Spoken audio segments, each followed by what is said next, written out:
says tonight during President Trump's primetime address to the nation, the president is expected to focus his speech on U.S. elections and his claims that the 2020 election was rigged. This coming just days after House Republicans advanced the Save America Act to a full vote after weeks of Capitol Hill gridlock on the matter. Well, turning now to the latest in the war with Iran, and a new report this morning that President Trump may be planning to expand the conflict, perhaps even using ground troops. Yeah, this comes as the president says once again that Tehran has reached out and wants a meeting. For the very latest on all of this, let's turn now to Newsmax Middle East correspondent Jody Cohen with the latest. Good morning, Jody. Good morning. So reports suggest President Trump is considering expanding military operations against Iran with possible targets, including the Pickaxe Mountain nuclear site. Now, overnight, the U.S. military carried out further strikes on Iran, targeting command centers, surveillance and air defenses, and missile and drone capabilities. CENTCOM said they disabled an oil tanker attempting to breach the reinstated blockade, and the U.S. has issued sanctions on an international network helping Iran to buy weapons spanning Iran, Russia and Nigeria.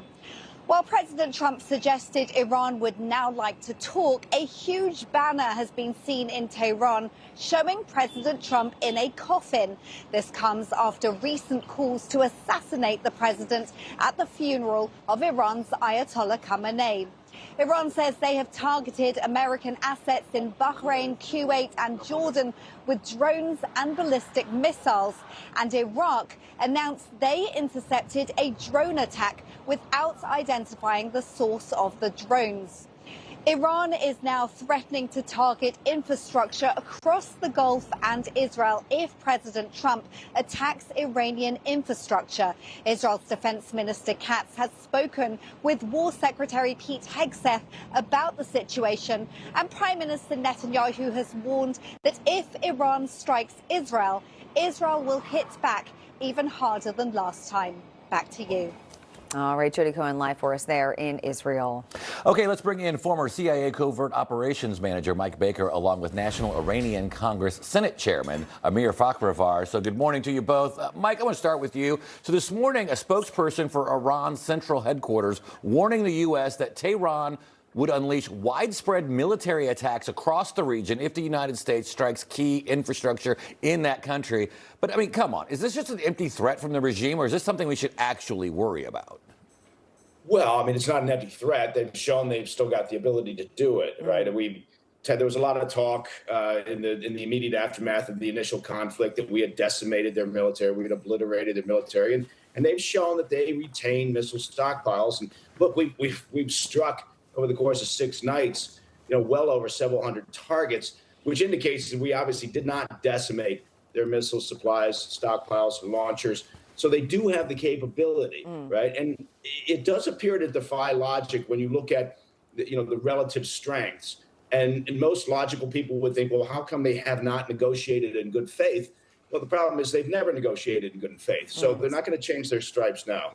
Yeah, good point. And Amir, we know that there is some possible good news in the war with President Trump announcing that Iran has released a U.S. citizen previously detained since 2024. Do you see this as a good gesture by the regime, or really just the latest example of them trying to delay? Thank you for having me. This is definitely their plan to delay everything. And the only way is to just destroy them. Finish the job. President Trump should ask the Israeli army, Israeli prime minister, to come again along with U.S. army to do the job during the 12 days war and the 40 days war. We have seen how Israelis are capable to target the leftovers of the regime. They can do the job. And, everybody are surprised right now how regime still has missiles and drones. They are coming from Russia and China. It was very good plan to strike in north of Iran, the railway corridor of Russia, China, Iran. That could cut a lot of problems. But still, the U.S. should make sure Russia and China cannot send any more help to IRGC. They are doing that by daily basis. Yeah. So, Mike, U.S. Central Command now targeting targets further north in Iran, and of course, Iran responding by attacking Bahrain, Qatar, Kuwait. Meantime, you've got the Wall Street Journal saying the president is receiving briefings tonight, plans to possibly escalate the war, including the use of ground troops. Now, is this like just taking Karg Island, or do you actually think there could be boots on the ground on mainland Iran? Yeah, it's still difficult to see a scenario where that happens. Just if for no other reason than domestic political concerns, right? And the upcoming midterms. And I know that the president has said, "Oh, I'm not worried about the midterms." The reality is, it has to be a combination of a variety of things. Their strategy has been to go after the U.S. strategy has been to go after the ability of the Iranian military to disrupt or try to hold captive the Strait of Hormuz. Yeah. And you have to continue that. You have to continue the blockade on the Iranian ports. We need to continue the effort to try to secure and escort vessels going through the strait. And then also, yes, there's other targets that could be attacked. I agree that this regime does need to go, but the problem is it's not as simple as saying that. As we have seen, they've shown resilience. And really, at the end of the day, the only way that we affect that change is from internal. So it has to be the population has to I hate to say step up, because the last time they did, they were slaughtered. But there's going to need to be that element. Yeah, and to further that point, we know that, of course, Iran is putting out images and videos from the regime showing billboards inside Iran calling for the death of President Trump. We saw the billboard with him in the coffin, showing people chanting death to America in the streets.